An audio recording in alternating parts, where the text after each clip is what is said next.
তুমি যাকে কষ্ট দিচ্ছ তার জীবনের একমাত্র উদ্দেশ্যই ছিল তোমাকে ভালো রাখা, তোমার মুখে একটুখানি হাসি ফুটিয়ে তোলা। সে কখনো নিজের কথা ভাবেনি, নিজের অনুভূতির হিসাব রাখেনি, শুধু চেয়েছে তুমি ভালো থাকো, সুখে থাকো। তোমার প্রতিটা হাসির আড়ালে সে নিজের হাজারটা কষ্ট লুকিয়ে রেখেছিল।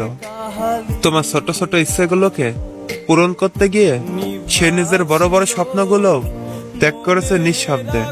তুমি হয়তো বুঝতেই পারোনি কতটা নিঃস্বার্থ ভালোবাসা দিয়ে সে তোমাকে আগলে রেখেছিল, কতটা যত্নে, কতটা মায়ায় সে তোমার পৃথিবীটাকে সুন্দর করতে চেয়েছিল। কিন্তু শেষ পর্যন্ত সেই মানুষটাই তোমার দেওয়া অবহেলা আর কষ্টের ভারে নীরবে ভেঙে পড়ল। যে মানুষটা শুধু তোমার সুখ চেয়েছিল সে আজ নিজের দুঃখগুলো নিয়ে একা হয়ে গেল। যে সবচেয়ে বেশি তোমাকে ভালোবেসেছিল সেই মানুষটাই শেষ পর্যন্ত সবচেয়ে বেশি কষ্ট পেয়েছে।